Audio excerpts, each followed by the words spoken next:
Okay. Well, this is my film. Uh, it is curtains do a dramaticness. Phenomenon, which is not its official title. It's the best title I have. It may change, but I don't know. So this is basically what I've got. So what exactly is the film? Well, my film, I'm aiming to be within a range of around 15 to 20 minutes, I'd say, which is, I think, an amicable time for this sort of thing. It's a blend of many genres. It's sort of sci-fi-ish, I suppose, and it got a combined sort of dark comedy and satire, mainly on stuff in 2009. So it's set in 2009. And there's a reason for it being set in 2009. Actually, I don't know if there is. I think, no. It's also kind of psychological thriller because it's half set in a small room, and he talks to a ghost, which is basically himself. So I suppose that's psychological, if you will. Yeah.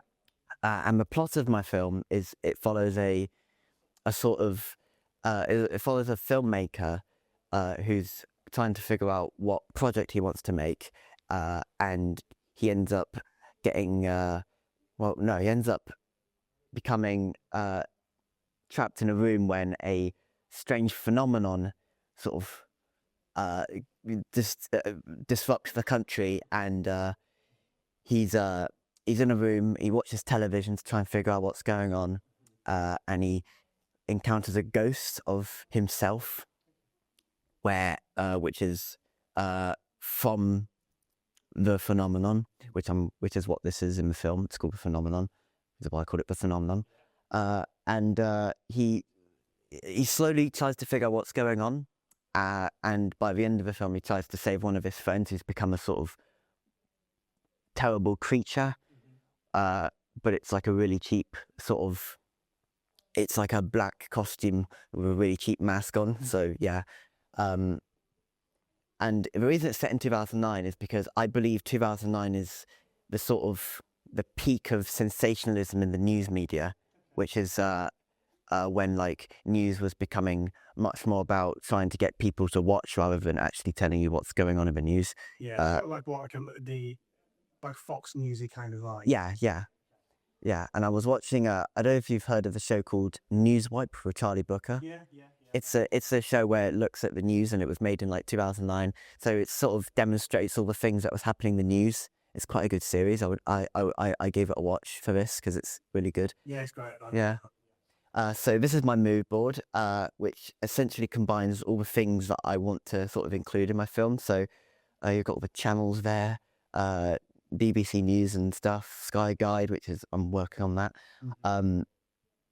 That's the sort of thing I want for Creature to be. It's sort of a black, what do you call it? Morph suit, a black morph suit with a sort of white mask, which just an eyes wide shut mask. Yeah, it was quite made up on the spot, and the phenomenon itself is going to look something like that. It's sort of like a blue flash in the sky, and maybe some lightning. I've just added the lightning in there for dramatic effect if there is any, and that's what I want the characters to sort of dress like. He's wearing like a black jacket and white shirt underneath, and where you got the ghost, which is like, I don't know if it's going to look exactly like that, but that's just how it sort of went in my head at first. Not sure how easy it's going to be to recreate, and that's the phone he's got there, and that's what he's going to be doing most of the time, just sort of bored and watching TV and stuff. So yeah, and also that's what he shows on the TV before he gets the Skybox and plugs it in. So yeah, it's not a very good mood board, but I think it sort of gets across the board kind of. Yeah, I think it's a mood board. I think yeah, I think the ghost is that gonna. When I look at that, it feels like you're gonna have to shoot that against the green screen, probably. I was thinking I was going to shoot the ghost in a technique where you take a photo, you keep the camera still on like a tripod, and you take a photo of the background. Then you, without moving the camera, put yourself in frame, and then in editing, you overlay the footage on top of the background, and then you make the footage opaque. Yeah. So it sort of appears opaque. So not quite ghostly, but it's good enough for the purposes of this film because I'm not working with a very big budget. As long as the lighting stays the same, Yeah, as long as the camera doesn't move your phone. yeah. And I've got a mood reel right here, which I think I was over the weekend thinking about the mood reel, and I was thinking that I could have added in more stuff, like more obscure stuff, but I think this is an adequate representation of my idea. Not sure if it works or not. Here we go.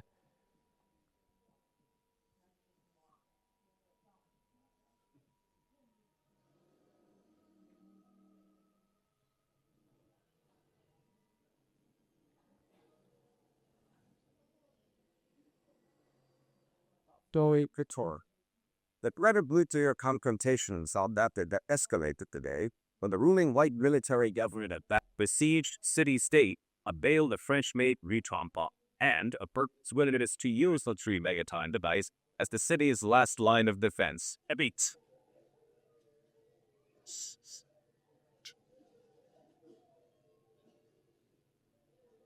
Jesus Christ, Tony.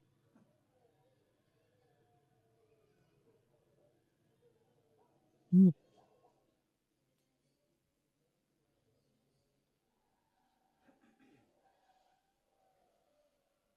very recently watched that again. So there's just a few ideas that I want to carry into my film. That last scene you saw from Terminator 2, I don't want to recreate that like exactly because that would be a pain in the ass. It's sort of it's more the idea of casing. You know, it makes sense in the script. Like if you read the whole story, I only just described like a plot line or a brief synopsis of it. But that scene at the end does make sense, I assure you. So so narrative detail. My main character's name is Tyler Ralston Sinclair, and I thought that name was quite good because he's a sort of I've characterized him as quite a pretentious person. He wants to think of himself as a really serious filmmaker who believes he can do good films, but actually he hasn't got many creative ideas. And what he does is that it's implied at the beginning of the film that he's essentially nicked the idea of his friend who's making a sort of detective film, and he's making a very similar film, just with like some words swapped out, like synonyms and stuff. He instead of when it comes to the phenomenon at hand, and when he hides himself in the room, his major concern isn't exactly what's going on outside; it's what goes on the television. So he watches television, and then the moment he learns of the news, he figures that the whole news is depressing, and then he watches CBeebies because he wants to escape the whole thing. Yeah. And when he encounters his ghost and he realizes that his ghost is from the future, he wants to know what's on television in the future, and not what has happened. What does this thing go away or not?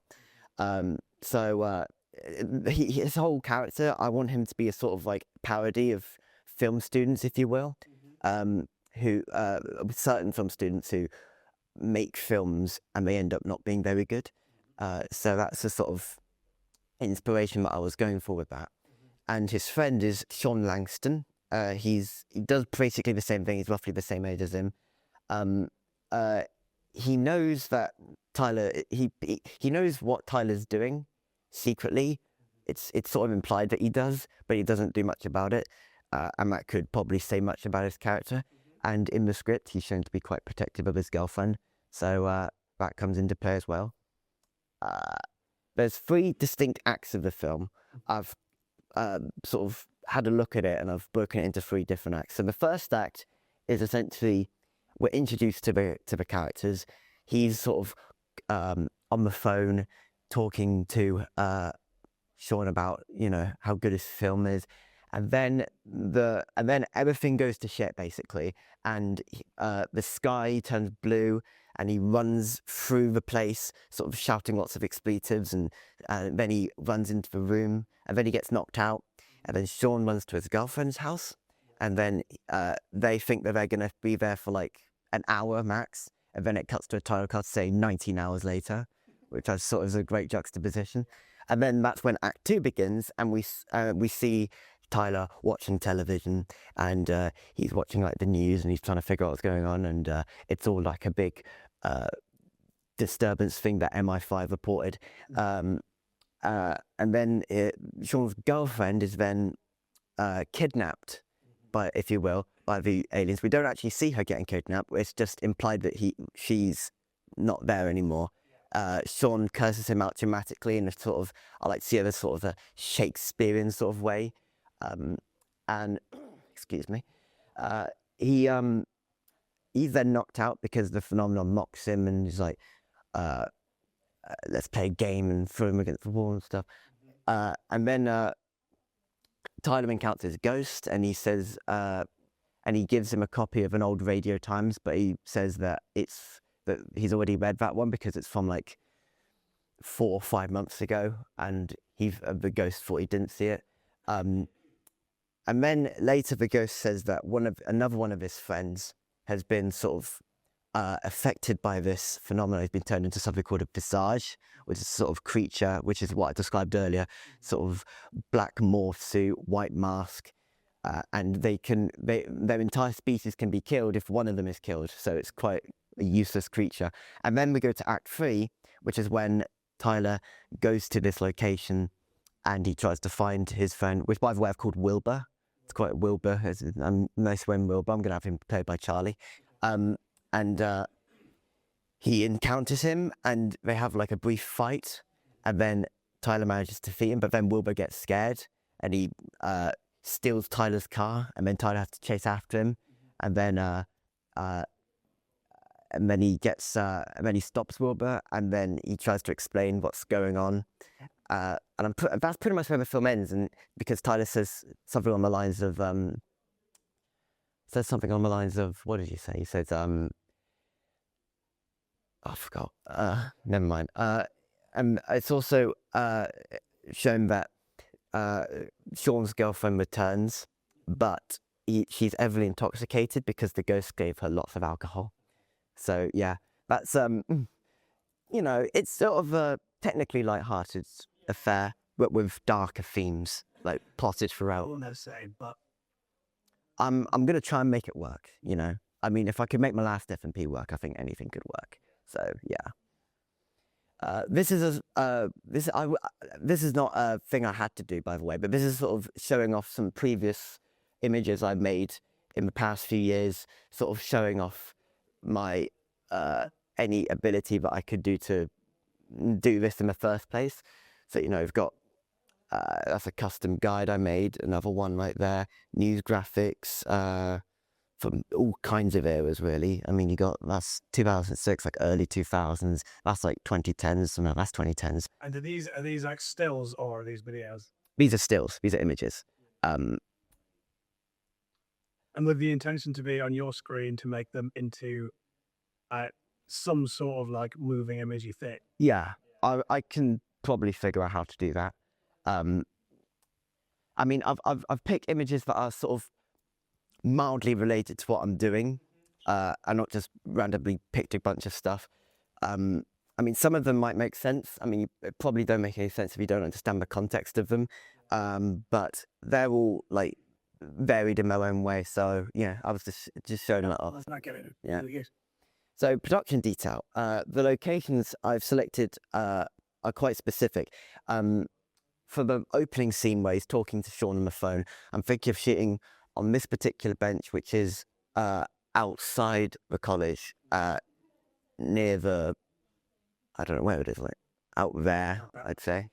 And then, of course, the main room I'm using is the small room, which is literally that room right there. That's where I'll probably be spending the majority of my time, because that's basically like where the whole plot unfolds. Of course, the final scene will be on Wellhead Drove in Westbury, and that's where I shot a couple things there. I shot my Firestarter music video there. Oh no, that's the only thing I shot there. That was like a year ago, I think. And I've chosen these locations primarily because I intend to shoot the film in a way where you don't really see much of the outside, if you will. Like doing the middle, you don't see much of the outside at all. You just see it via the TV and stuff. And yeah, I'm losing my voice. And the final scene there is chosen specifically because it's a quite isolated location. Not many people go there. Well, dog walkers probably, but it's quite isolated. I don't think many cars go down there often. I know this because I when we were shooting a music video a year ago, I don't think there was a single car that came down. Maybe like one or two, but like not many. And there's another location. I can't quite put my finger on where it is, but I've got sort of I've got an idea of where it could be. I just haven't got it finalized yet. Because if I had it finalized, then I would have put it on here. So I've got all the good locations and stuff. The equipment I want, I'll need a tripod, of course, because I've got stable shots, and particularly for the stuff involving the ghost, I'll definitely need a tripod for that.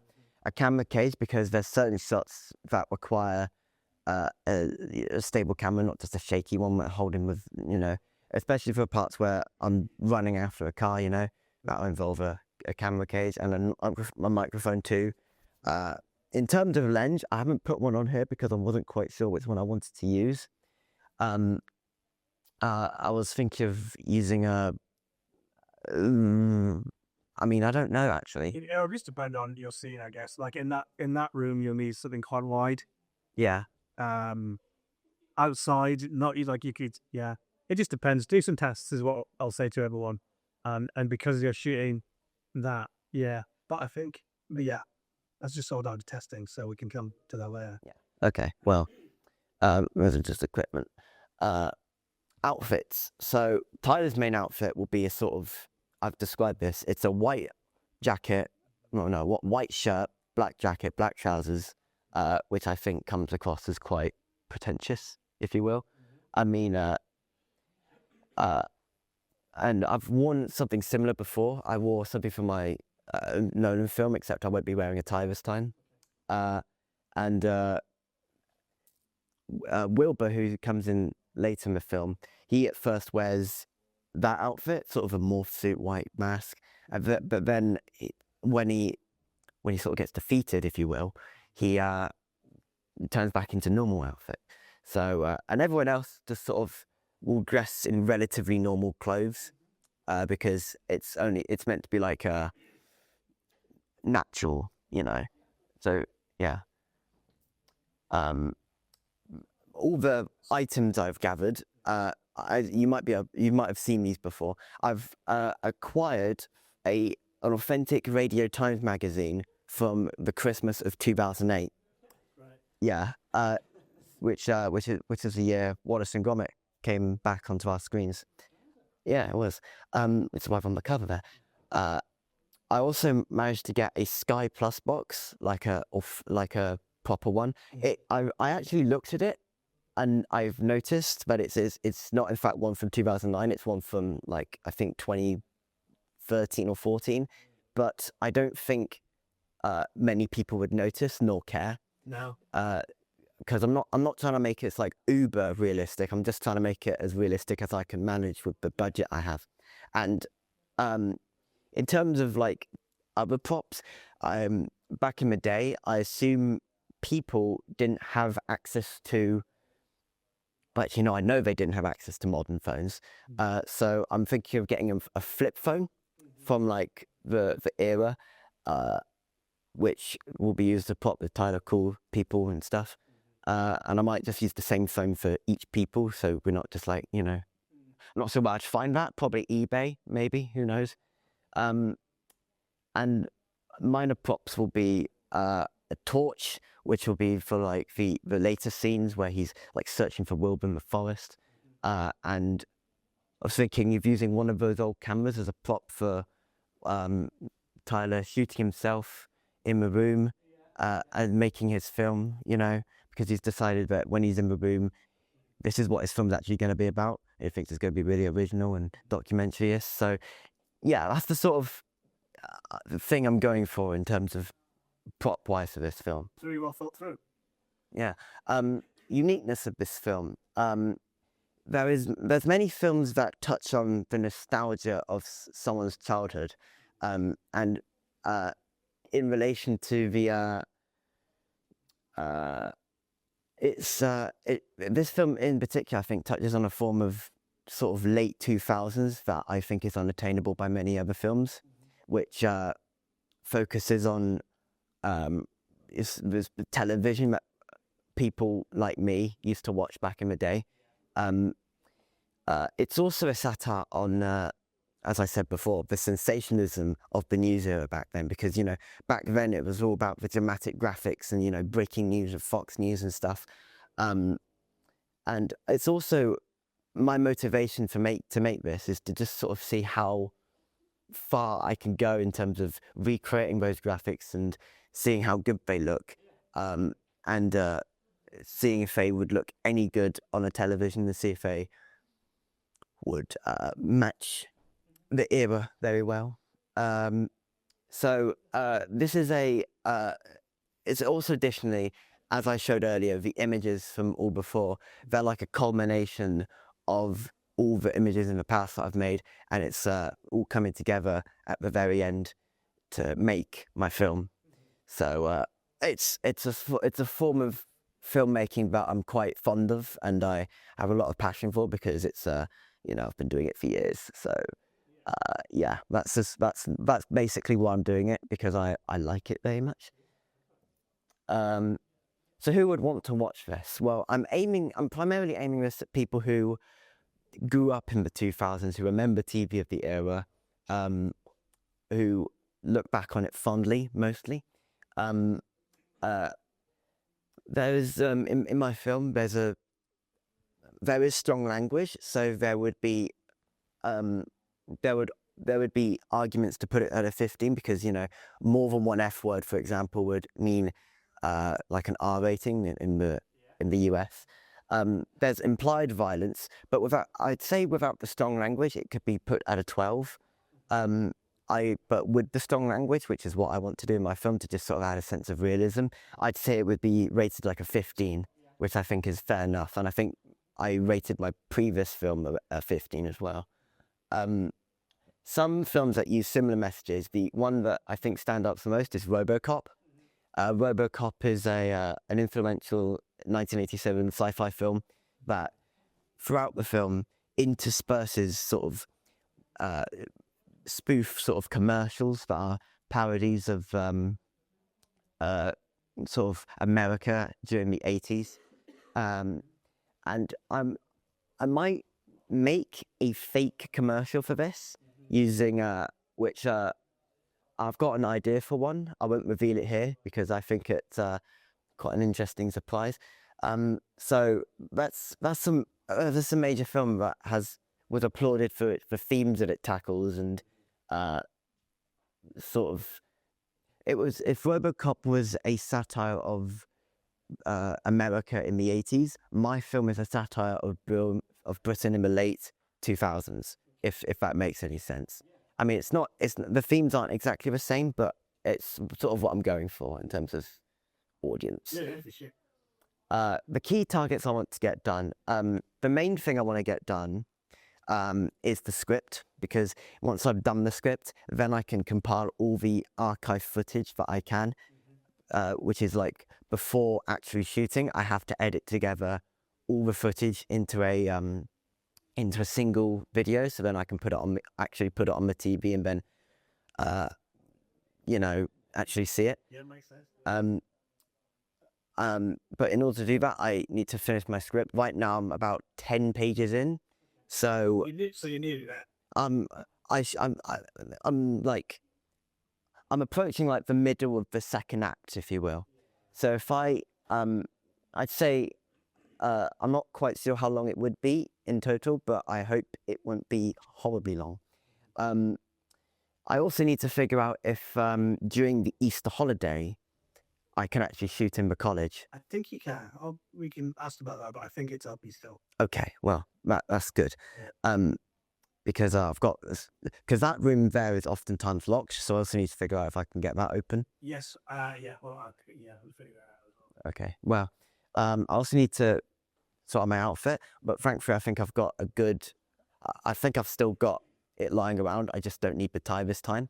So I think all those targets are pretty achievable as long as I sort of lock in and get focused on it. So yeah. Another additional thing, I mentioned this a few months, I think it was January, because I was testing myself to see if I could still recreate the sort of feeling of 2000s. I mean, this is a scenario that I made, which is sort of space diplomacy, and the good thing about this CFAX is that you don't actually have to show anything. You can show it with text, and a lot of the time, I mean, this is quite to the normal person. This could be quite difficult to recreate, but for me, not quite so much. But that's probably because I'm quite blessed. I mean, that sounds quite pretentious, actually. But if I just show a quick example here, like we have music and the feeling of 2000s. I mean, if you look closely here, you got Robinson returns after Alien Bite in the thing there, and it's sort of all these attention to detail. Yeah, all these headlines are not real. I came up with them on the spot. I don't know if there's anything else. I've also implied that weather's gotten really bad after this scenario. So it's got heavy showers all day and very cloudy and misty, rain expectant. So I've just sort of thought of all the worst things to put in the scenario, and I've sort of done it. And in this one, it sort of shows the headlines like, Celestial Tribunal, which is the name of it, threatening the thing, and economy on the brink of catastrophe. So it's, all these themes, I think, would ready myself for the project, and I think I'm able to adequately convey what I want. Yeah. Got that? Yeah. They're really good. So thank you for measuring. That's it. Brilliant. I'm going to stop you there because it's a battery on a battery.